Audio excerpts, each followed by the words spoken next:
बिस्मिल्लाहिर्रहमानिर्रहीम अस्सलाम वालेकुम। My name is Waqas Asghar. आज की वीडियो के अंदर हम पाकिस्तान नेवी में जो टेस्ट आ रहे हैं यूडीसी, एलडीसी या दूसरी ब्रांचेस के, उसमें जो मोस्ट रिपीटेड एमसीक्यूज़ है वो इस वीडियो के अंदर मैं डिस्प्ले करने जा रहा हूँ। ये तमाम एमसीक्यूज़ मैंने डिफरेंट कैंडिडेट से कलेक्ट किए हैं जो कि पास होके आए हैं। आपने पाकिस्तान नेवी का कोई भी एग्ज़ाम देना है और अगर उसमें जीके यानी एकेडमिक का पार्ट इंक्लूड है तो ये आपके एमसीक्यूज़ रिपीट होंगे और हर एमसीक्यूज़ को मैं एक्सप्लेन करूंगा और ट्राई करूंगा कि उसका कॉन्सेप्ट भी क्लियर हो। ये वीडियो बहुत बहुत ज़्यादा इंपॉर्टेंट है क्योंकि इसमें आपके काफ़ी कन्फ्यूजन जो है ना वो उसमें आप रिलैक्स हो जाएंगे। हमारे पास 101 है। इससे पहले मैं एक 100 एमसीक्यूज़ की एक वीडियो बना चुका हूँ, उसका लिंक मैं वीडियो के डिस्क्रिप्शन में दे दूंगा। आप वो जहाँ वहाँ से वॉच कर सकते हैं। अगर आपने इसकी प्रेपरेशन करनी है तो आप हमारा व्हाट्सएप चैनल जो है ना ज्वाइन करें, उसमें हम आपको प्रेपरेशन की डिटेल्स शेयर कर देंगे। Days in a leap year में जो टोटल डेज होते हैं एक साल के अंदर वो कितने होते हैं, तो वो होता है 366। एक तो ये एमसीक्यूज़ हो गया। लीप ईयर का कब आता है? लीप ईयर कम्स आफ्टर, ये भी क्वेश्चन आता होता है कि लीप ईयर कितने साल बाद आता है। तो लीप ईयर आता है 4 साल बाद, 4 ईयर आफ्टर द 4 ईयर, हर 4 साल बाद लीप ईयर होता है। 2 एमसीक्यूज़ हो गए। फिर इसके बारे में एक क्वेश्चन आता है इसी चीज़ के बारे में कि ये जो फॉर एग्जाम्पल ये 4 साल बाद होता क्या है, 366 दिन बन कैसे जाते हैं, इसका कॉन्सेप्ट भी तो आपने क्लियर करना है।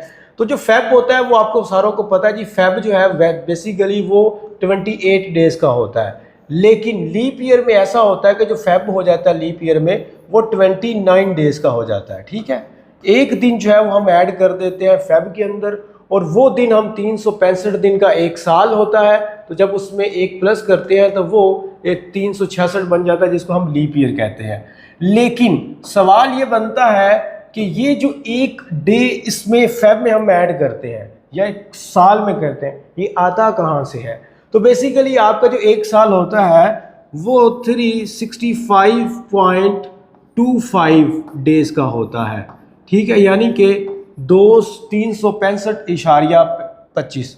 तो इसमें जो 0.5 है ना, इसका मतलब है 6 आवर, 6 घंटे, 6 आवर इसका मतलब बनता है। और अगर 6 घंटे हम हर 4 साल के मिला ले, 4 साल बाद लीप ईयर आता है ना, तो हर साल हमारे पास 6 घंटे बच जाते हैं। तो 4 साल के 6 घंटे टोटल 24 घंटे बन जाते हैं, यानी एक दिन और रात हमारे पास बन जाती है। इस 24 घंटे को लाके हम फेब के अंदर जोड़ देते हैं जो कि 29 दिन का बन जाता है। चूंकि एक फेब का एक दिन बढ़ गया है तो साल भी 366 का हो जाएगा।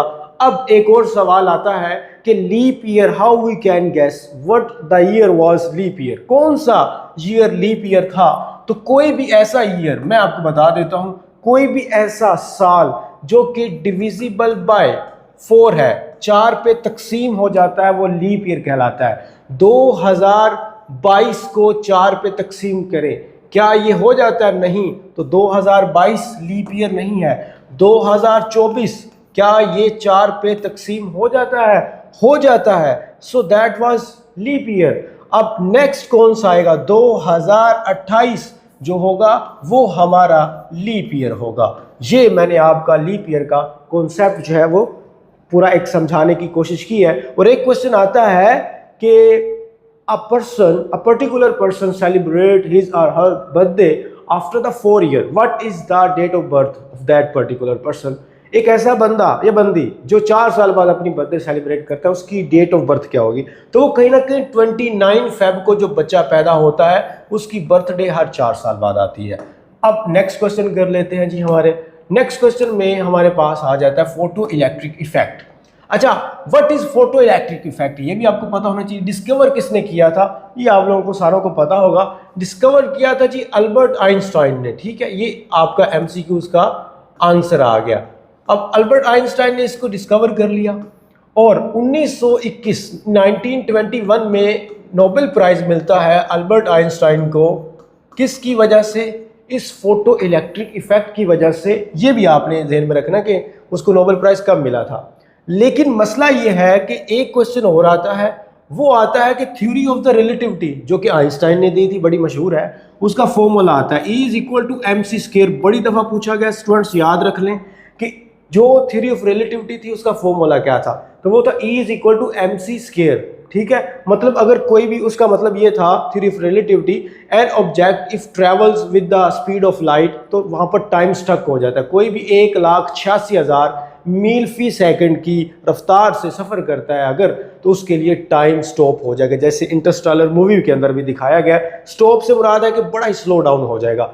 अब ये आपकी एक ये याद रख लेना है। फिर मैंने जो बताया कि नाम मैं आपको बार बार बता रहा हूँ, थ्योरी ऑफ रिलेटिविटी, ये भी वो आता है कि थ्योरी ऑफ रिलेटिविटी किसने दी थी, बार बार क्वेश्चन पूछता है, तो वो आपको पता है जी, आइंस्टाइन को दी थी, आइंस्टाइन ने दी थी।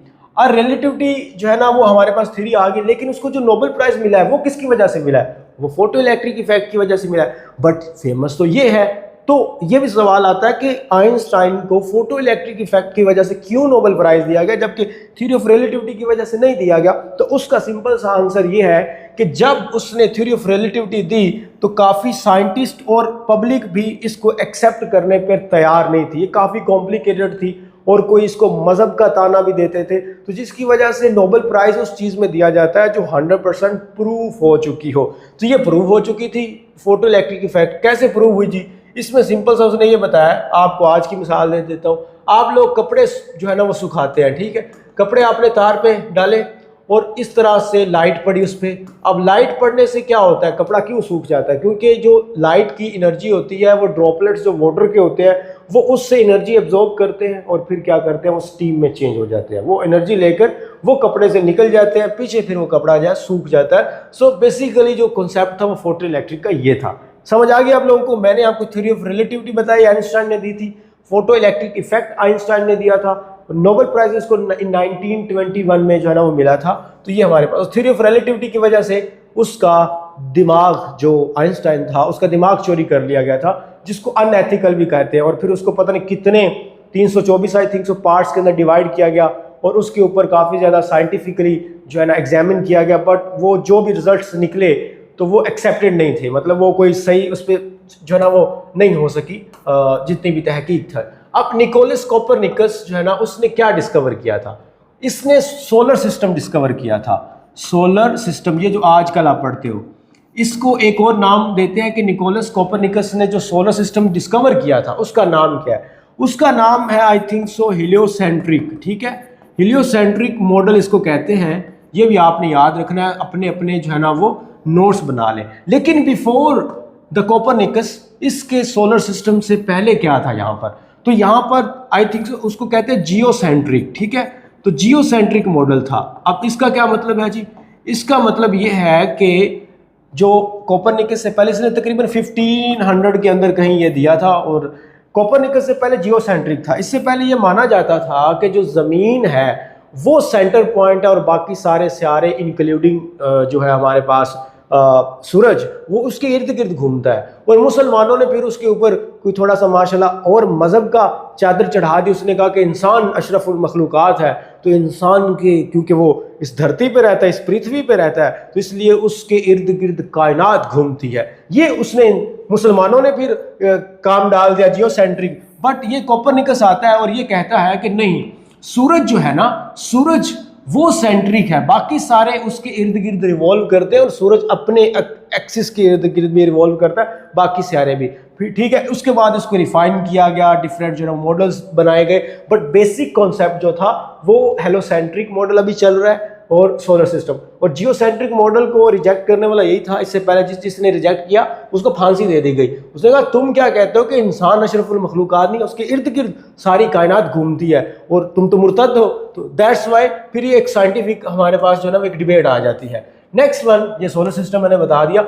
अच्छा, प्रोटॉन किसने डिस्कवर किए थे, यहाँ पर जो आंसर दिया गया वो रॉन्ग है, क्योंकि मैं स्लाइड्स कलेक्ट करता होता हूँ और कहीं से बनवाता होता हूँ। तो गोल्डस्टाइन ने तो वैसे कैनाल रेस जो है ना वो दी थी, यहाँ पर इन्हें रॉन्ग लिख दिया है। कैनाल रेस से मुराद एक ट्यूब होती है और वो कहता है कि जिस तरफ अगर चार्जेस मूव कर रहे हो, लाइट जिस तरफ लाइट की बीम जा रही हो, कुछ माइनर से ऐसे चार्जेस होते हैं जो बिल्कुल ऑपोजिट वे में जो है ना वो ट्रैवल कर रहे होते हैं। अच्छा, प्रोटॉन फिर किसने डिस्कवर किया, प्रोटॉन किया था रदरफोर्ड ने, ठीक है, रदरफोर्ड ने प्रोटॉन, एक ये क्वेश्चन आता है। फिर आता है कि हमारे पास इलेक्ट्रॉन जो थे वो किसने डिस्कवर किए थे, तो इलेक्ट्रॉन किए थे जे थॉमसन ने, ये भी याद रखिएगा।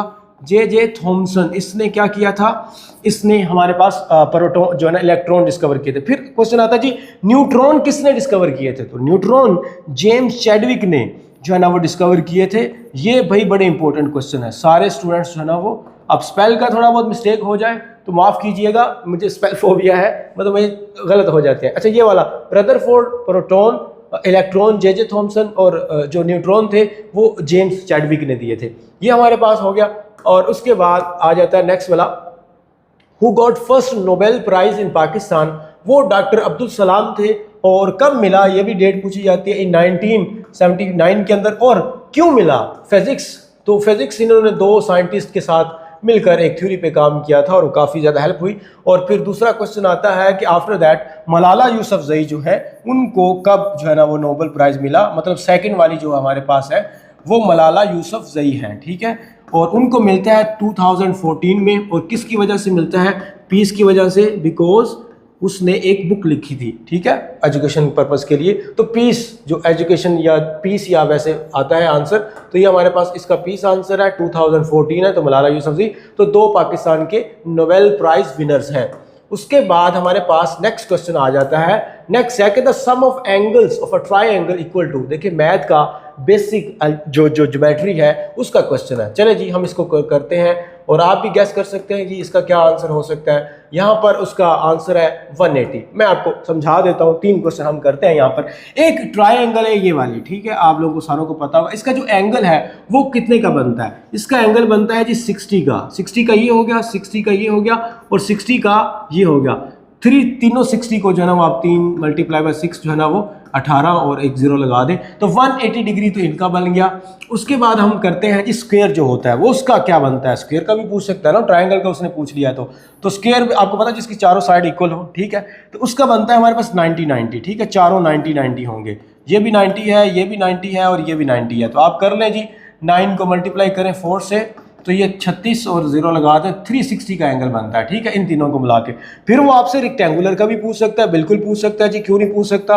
तो रेक्टेंगुलर का अगर पूछेगा तो रेक्टेंगुलर आपको पता ना जिसको आप मुस्ततील आई थिंक सो कहते हो, ठीक है, जिसमें ये जो विड्थ होती है वो सेम होती है और लेंथ सेम होती है, इसमें चारों साइड ये भी सेम ही होता है, ये 90-90 डिग्री के, ये भी और ये वाले, ये तीनों जो है ये दोनों जो है, ये वाला भी 360 है और ये भी 360 एंगल है। ये तीनों आपने याद रखने के कौन कौन सा एंगल है। देखिए ये 90 एंगल बनता है ना, ये वाला, ये 90 एंगल बनता है, और इसको थोड़ा सा ऐसे कर दो, थोड़ा सा बेंड कर दो तो ये 60 का एंगल बन जाएगा जो कि ट्रायंगल में है। तो इसका भी तो बिल्कुल स्ट्रेट है, तो जो भी स्ट्रेट होगा वो हमारे पास क्या बनेगा, वो वाला। बस आप ये 3 शेप याद रख लें। इसके बाद वो हमारे पास बेंजीन, वो बेंजीन कह रहा हूँ हेक्सागोन आ जाती है। अच्छा, the maximum number of electrons that can be accommodate in M shell. आप लोगों ने पढ़ा होगा जी, शेल होते हैं हमारे पास, एक न्यूक्लियस होता है एटम का। चले मैं यहाँ पर बना देता हूँ। पहला जो शेल होता है वो हम बना लेते हैं यहाँ पर। पहला शेल जो है उसमें कितने इलेक्ट्रॉन होते हैं ये याद रखिएगा। अच्छा, पहला शेल जो होता है उसको हम क्या कहते हैं, के, और उसमें 2 इलेक्ट्रॉन होते हैं, समझ आ गई। दूसरा शेल जो होता है हमारे पास, दूसरा शेल आपका होता है के के बाद एल आता है और इसके बाद इसमें होते हैं 8 इलेक्ट्रॉन। इसके बाद के के बाद एल के बाद एम आता है, एम यहाँ पर लिख लेते हैं, और इसमें होते हैं ये जो 18 इलेक्ट्रॉन होते हैं, ठीक है। उसके बाद आता है जी हमारे पास के एल एम आता है, एन के अंदर जो होते हैं वो हमारे पास होते हैं 32, ठीक है। के एल एम एन ओ आ जाता है, ठीक है, ओ आ जाता है। ओ के अंदर आई थिंक से होते हैं 50, K L M N O O P आ जाता है। फिर इसके बाद हमारे पास आ जाएगा पी, तो पी के बना लेते हैं जी यहाँ पर। तो पी के आई थिंक से होते हैं 72। पी के बाद क्यू आ जाता है, क्यू के भी आप यहाँ भाई बना लेते हैं जी, क्यू के बना लेते हैं। तो क्यू हमारे पास यहाँ पर मैं लिख देता हूँ, जो क्यू है उसकी होंगे 98 हो जाएंगे।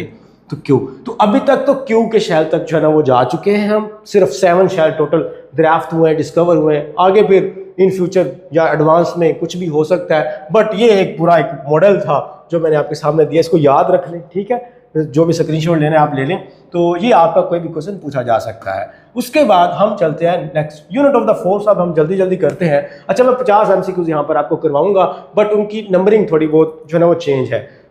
यूनिट ऑफ द फोर्स वो है हमारे पास न्यूटन, और यूनिट ऑफ द टेम्परेचर जो है वो केल्विन है, सेल्सियस है, और उसके अलावा यहाँ करंट का भी याद रख लें, वो एम्पेयर होता है। And Ali and Aslam friends हैं, तो यहाँ पर क्या ऑप्शन आएगा, मतलब ऑप्शन लगा लेते हैं, क्या आएगा, इज आएगा, आर आएगा, चले दोनों में ही कर लेते हैं, ठीक है, या एम आएगा, या आप यूँ कोई और प्रपोजिशन लगा लें तो TO2 आएगा।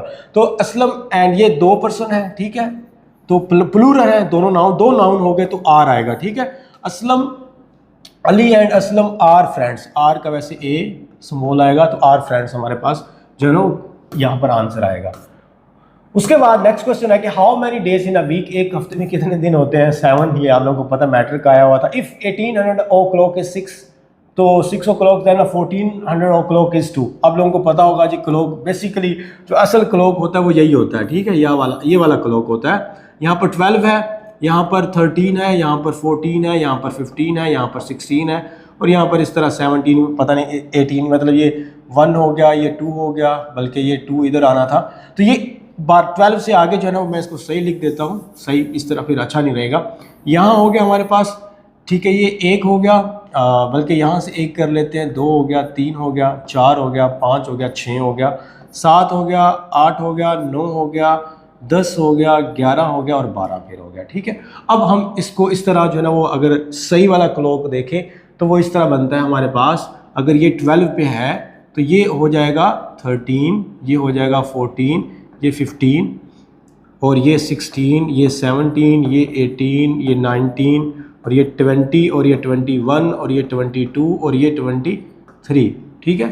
ये मैं आपको एक सही वाला बना के दे रहा हूँ कि जब जैसे ये 12 से सुई गुजरती है तो मतलब ये जो नाइट वाला होता है ना, PM वाला सेशन, वो मैं आपको बता रहा हूँ। ये PM का सारा सेशन है, तो PM में आप, क्योंकि वो क्वेश्चन इस तरह आया हुआ है तो मैं वो इसलिए करवा रहा हूँ। तो वो कह रहा है 18, मतलब 1800 से मुराद है 18 o'clock, तो ये कितना होगा, 6 पे है सुई। और उसके बाद वो कहता है o'clock देन 1400 के कॉल 1400 ये खड़ा हुआ, तो ये सुई है 2 पे, तो 2 बज गए हैं, ठीक है। ये हमारे पास आप देखते हैं ना जी कहाँ जा रहे, कितने बजे वो आया, 2 बजे आया। अब क्या पता जी 2 बजे वो PM के 2 बजे है या जो ना वो AM के 2 बजे। अगर PM के 2 बजे होंगे तो हम कहेंगे 14, मतलब उसका जो टाइम, जो ड्यूरेशन था, जो क्लॉक था वो 14 o'clock था, 1400 o'clock या 14 o'clock था। असल टाइम इसी तरह ही होता है, चाहे आप वो ना भी लगाए इसमें। तो ये 1400 से मुराद ये PM की बात कर रहा है। अगर वैसे 2 बजे की बात कर रहा है तो इसका मतलब है फिर वो रात को 2 बजे की बात कर रहा है, ठीक है। सुबह सुबह के जो 2 होते हैं, फजर टाइम, और फजर टाइम कह रहे हैं वैसे तहज्जुद टाइम। इफ़ बॉक्स इज 2 3 हमारे पास आ गया, बॉक्स जो है वो क्या है, 3 है। अच्छा, मैं लगता है कि मुझे सही समझाना नहीं आया, मैं फिर आपको थोड़ा सा बता देता हूँ कि आप लोगों को टाइम में एक AM होता है और एक होता है PM, ठीक है, 2 चीज़ें होती हैं। जो AM वाला होता है वो होता है रात वाला। ये बात मतलब रात से मुराद ये होता है कि फॉर एग्जाम्पल वैसे तो हमने दिन इसका सुना हुआ है ना, तो ये रात जो है ना वो 12 बजे से लेकर रात 12 बजे मैं लिख देता हूँ, रात 12 बजे के बाद से लेकर ये जो हमारे पास दोपहर अब कैसे लिखते हैं जी, चलो मैं दोपहर लिख देता हूँ। तो दोपहर के 12 बजे तक क्या होता है, AM होता है सारा। ये बात ज़हन में रखिएगा, लोगों को अक्सर आइडिया नहीं रहता। जो PM होता है ना वो रात अंधेरी हो उससे नहीं स्टार्ट होता, ये दोपहर 12 बजे से स्टार्ट होता है। दोपहर 12 बजे से 12 हो गए हैं हमारे पास, और रात के फिर 12 बजे से लेकर ये हमारे पास PM होता है। और इसलिए ये 12 से 13, 14, 15 स्टार्ट हो जाता है, जबकि ये 12 से 1, 2 और 3 की निडल होती है। कॉन्सेप्ट क्लियर कर लीजिएगा अगर नहीं क्लियर हो रहा। अच्छा, if box is to 3 then the boxer is 2। देखिए बॉक्स के अंदर कितने अल्फाबेट्स हैं, 3 हैं। बॉक्सर में कितने हैं, 1 2 3 4 5, तो आंसर होगा 5। बॉक्सर में अल्फाबेट्स हैं 5, तो मैंने यहाँ पर 5 लिख दिया। उसके बाद नेक्स्ट क्वेश्चन है कि शी मेक अ नॉइस। तो भाई जिनको ग्रामर आती है तो यहाँ पर क्या आएगा, शी, चल नेगेटिव कर लेते हैं क्योंकि पॉजिटिव तो बना हुआ है। शी डोंट आएगा या शी डजंट आएगा, चलो 2 में ही कर लेते हैं हम कंपैरिजन। तो यहाँ पर शी डजंट सही आंसर है, क्यों, क्योंकि शी जो है वो सिंगुलर है और S या ES का इजाफा डज लगेगा इसके साथ, ही शी इट के साथ, क्योंकि सिंगुलर नाउन्स है। डजंट आ गया। Young one of duck is called, मतलब ये जो बतख होती है उसका जो बच्चा होता है उसको क्या कहते हैं, डकलिंग्स उसको कहते हैं इंग्लिश में। एंटोनियम ऑफ ऑनेस्ट ईमानदार, और इसका एंटोनियम बनेगा डिसऑनेस्ट या करप्ट भी आप लोग यूज़ कर सकते हो। डिसऑनेस्ट या आजकल स्कैम फ्रॉड भी यूज़ कर सकते हो अगर मैं टेक्नोलॉजी की जो ना वो लैंग्वेज में बात करूँ।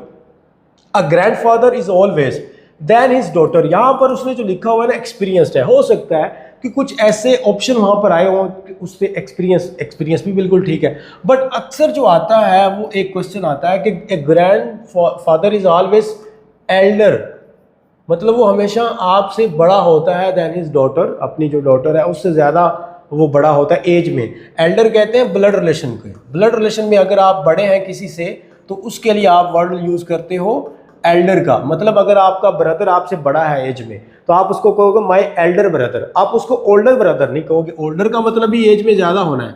अगर आप कहोगे कि he is my older brother, so that's mean ये आपका सगा भाई नहीं है, या वैसे बस you are calling just a brother, ठीक है, for your security, for your मतलब सेफ्टी। तो आप जो है वो ओल्डर उसके लिए यूज़ करते हैं जो आपकी ब्लड रिलेशनशिप में नहीं आता बट उम्र में बड़ा होता है। एल्डर भी उम्र में बड़ा होना, दोनों को सेम मीनिंग है, बट ये आता है ब्लड रिलेशनशिप में। तो ग्रैंडफादर तो ब्लड रिलेशनशिप में है, तो वो हमेशा अपनी जो बेटी है या पोती कह ले, ग्रैंड डॉटर कह ले, उससे हमेशा वो बड़े होते हैं। कोई आप में से ऐसा बंदा बैठा हो जो अपने माँ बाप से बड़ा हो तो कमेंट कीजिएगा। उसके बाद to measure current ammeter is connected in, ठीक है। अब इसमें हम देख लेते हैं जी क्या आंसर लगाया गया है। वोल्ट मीटर नहीं, ये वाला आंसर नहीं है, वोल्ट मीटर तो नहीं होता। To measure current ammeter is connected in series होता है, आई थिंक सो, हाँ सीरीज में ये लगाए जाते हैं। तो इसका आंसर होता है एक सीरीज सर्किट के अंदर होता है, ठीक है। सीरीज सर्किट और पैरेलल सर्किट का आपको आइडिया होगा। जो वोल्ट मीटर होता है ना, ये पैरेलल सर्किट के अंदर लगा होता है। तो ये वोल्ट मीटर के बारे में अगर आएगा तो ये वोल्टेज को, पोटेंशियल के डिफरेंस को मेजर करने के लिए वोल्ट मीटर लगाते हैं। और करंट जो एमीटर होता है वो हम करंट को जो है ना वो मेजर करने के लिए लगाते हैं। और करंट का यूनिट भी पूछा जाता है जो कि आपका एम्पेयर है, ठीक है।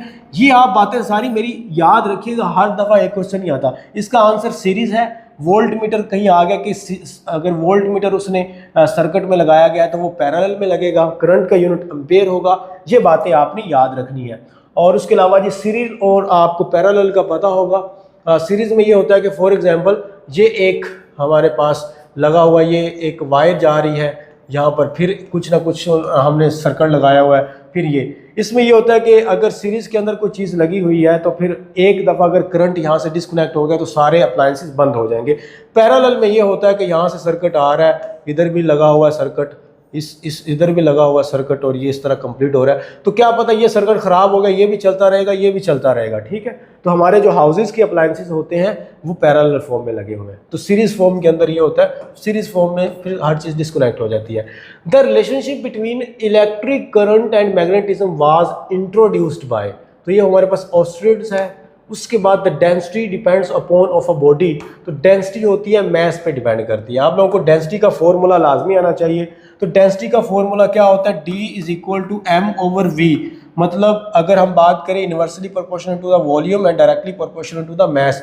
मैस और वेट में हम बड़ा ब्लंडर करते हैं, हम कहते हैं जी मेरा वेट 60 kg है, नॉट, आपका मैस 60 kg है। जो वेट होता है वो आपकी फिर न्यूटन में मेजर किया जाता है, और न्यूटन में आपकी ग्रेविटेशन आ जाती है। मतलब आपकी बॉडी पे जितनी ग्रेविटेशन लग रही है, जो वॉल्यूम है, सारा कुछ कुल मिला के उसको हम कहेंगे, ठीक है। तो इसलिए हमारा जो मैस होता है वो 60 kg है, वो इसलिए वो चेंज हो जाता है अगर आप चांद पे जाते हो। अच्छा, the hydrogen has isotopes, hydrogen के कितने आइसोटोप्स हैं, वो 3 है, प्रोटियम है, ड्यूटेरियम है और प्रोटियम, इस तरह कोई है, पता नहीं, नाम नहीं मुझे जो है ना वो अब याद है। अगर हाइड्रोजन की बात करें तो हाइड्रोजन के जो ना वो 3 आइसोटोप्स होते हैं। एक में हाइड्रोजन 1 होता है जिसमें, ठीक है, एक हमारे पास, चले ऐसे कर लेते हैं, ऐसे हमारे पास आ जाता है और ऐसे आ जाता है, ठीक है। ये हाइड्रोजन के 3 जो है ना वो ड्यूटेरियम इसका नाम है, इस तरह नाम भी आते हैं, प्रोटियम, ट्राइटियम शायद होगा। किंग ऑफ केमिकल, अच्छा केमिकल का किंग कौन है, वो है सल्फ्यूरिक एसिड। आपसे बात वो सल्फ्यूरिक एसिड का डायरेक्ट फॉर्मूला पूछता है जो कि H2SO4 है। इसको हम किंग ऑफ केमिकल क्यों कहा जाता है, क्या ये बड़ा खूबसूरत होता है, क्या ये बहुत बड़ा होता है, नहीं ऐसा नहीं है। किंग अगर साइंस की लैंग्वेज में बोला जाए तो किंग से मुराद ये है कि ये बहुत ब्रॉड लेवल पर यूज़ होता है, यानी खादों में भी, डिफरेंट इंडस्ट्रीज़ के अंदर भी, हर जगह पे इसने टांग कहीं ना कहीं अड़ाई हुई है, तो दैट्स वाई इसको हम किंग कहते हैं, ठीक है। साइंटिफिक लैंग्वेज में किंग का मतलब ये होगा कि इसका जो यूजेज है, इसका इस्तेमाल है, वो बहुत ज़्यादा जगहों पे होता है दूसरे केमिकल्स की निस्बत। चले उसके बाद हमारे पास नेक्स्ट क्वेश्चन आ जाता है, एंटोनियम ऑफ एक्सेप्ट। एक्सेप्ट का एंटोनियम क्या, एक्सेप्ट होता है, आप किसी चीज़ को एक्सेप्ट करते हैं या रिजेक्ट करते हैं, इसका एंटोनियम हो गया। एंटोनियम से मुराद होता है मुतजाद, उसका उल्ट, उसका ऑपोजिट, ठीक है। एक्सेप्ट होता है, मुझे इंग्लिश इसकी उर्दू भूल गया, एक्सेप्ट होता है मान लेना, रिजेक्ट होता है इनकार कर देना, ठीक है।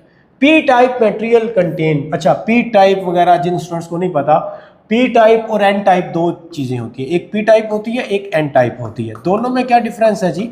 अच्छा एक होती है पी टाइप, पी टाइप में होते हैं होल्स, ये जो लिखा हुआ है holes act as positive charges, ये भी बार बार पूछा गया है कि जो होल्स होते हैं क्या कौन से चार्जेस होते हैं, तो वो होते हैं, ये होता है हमारे पास पी टाइप, ठीक है, ये होता है पी टाइप। और एन टाइप बिल्कुल इस तरह होता है, उसमें हमारे पास नेगेटिव चार्जेस होते हैं, फ्लो ऑफ इलेक्ट्रॉन्स होता है, तो वो हमारे पास ये होता है। और ये जो दोनों एग्जांपल्स हैं ये हैं सेमीकंडक्टर की, ठीक है। और सेमीकंडक्टर जी आप लोगों को पता होगा ना ये इंसुलेटर होता है फुली और ना ये फुली कंडक्टर होता है, ठीक है। आप इसको कुछ इम्प्योरिटीज़ इसमें ऐड करके इसको कंडक्टर भी बना सकते हैं और इसको इंसुलेट भी कर सकते हैं, तो ये फिर बीच का मामला है हमारे पास। यूनिट ऑफ द स्ट्रेस, तो स्ट्रेस का यूनिट होता है पास्कल, और एक होता है यूनिट स्ट्रेस एंड स्ट्रेन होता है, स्ट्रेन का कोई यूनिट नहीं होता, वो एक बस जस्ट क्वालिटी है कि आप किसी चीज़ को कितना स्ट्रेच कर सकते हो, इसका यूनिट जो है वो पास्कल होता है, जैसे प्रेशर का होता है। She walks slowly, the word is adverb, मतलब ये पता नहीं किस तरह लिखा हुआ है, उसने पूछा कि इसमें से एडवर्ब कौन सा है, ये एक बड़ा सेंटेंस दिया हुआ है शी वॉक स्लोली, ठीक है, इसमें से उसने एडवर्ब पूछा है, तो वो है स्लोली, हमारे पास एडवर्ब है। और स्लोली क्यों है, क्योंकि इसके एंड पे एल वाई आया हुआ है, ये तो आप लोगों ने एक रटा लगाया हुआ है, बट हर दफ़ा ऐसा नहीं होता। एक तो ये होता है कि ये वर्ब के आगे लगता होता है, वर्ब के मीनिंग में एडिशन करता है, और इसके अलावा कुछ और वर्ड्स भी हैं जो कि एडवर्ब के तौर पर यूज़ होते हैं। उसके बाद हमारे पास नेक्स्ट है कि total length of the Indus river, वो आपकी है 3180 किलोमीटर, या आप 1976 माइल्स कह सकते हैं। फर्स्ट प्रेसिडेंट ऑफ पाकिस्तान, आपको मैंने प्रीवियस वीडियो में बताया था, सिकंदर मिर्ज़ा के 4 गवर्नर्स याद करने हैं, पहले 4 प्राइम मिनिस्टर और 4 प्रेसिडेंट आपने याद करने हैं, ठीक है। ये लास्ट वाला गवर्नर जनरल था। छांगा मांगा जो फॉरेस्ट है वो लाहौर के अंदर तो बिल्कुल भी नहीं है, छांगा मांगा वैसे फॉरेस्ट है, अगर आपको आता है तो वो कसूर का आपने आंसर जो ना वो आंसर लगाना है। वैसे तो ये चुनिया का जिक्र नहीं आता वहाँ पर, ठीक है तो चुनिया में ही, ठीक है, बट ये कसूर का जिक्र आता है। चलें, और उसके बाद हमारे पास आता है क्रीपिंग इज टू, क्रीपिंग होता है ना ऐसे रेंगना, स्नेक तो नहीं आएगा, creeping is to I think so. अगर तो वहाँ पर नेम थे डिफरेंट एनिमल्स के, रेप्टाइल्स के, तो फिर स्नेक सही है। अगर इसका कोई वैसे उसने पूछा था क्रीपिंग इसका सिनोनिम, तो वो क्रॉल आएगा, ठीक है, रेंगना। तो दोनों में से आप अगर रेप्टाइल्स हैं तो फिर स्नेक लगाएंगे, हो सकता है स्नेक लिखा हो, डॉग लिखा हो, फॉक्स लिखा हो, कुछ लिखा हो तो स्नेक लगाएंगे, अगर नहीं तो फिर अगर मीनिंग है तो क्रॉल लगाएंगे, दोनों का मीनिंग सेम है। यूनिट ऑफ द लेंथ आप सारों को पता है जी, मीटर में हम उसको मापते हैं।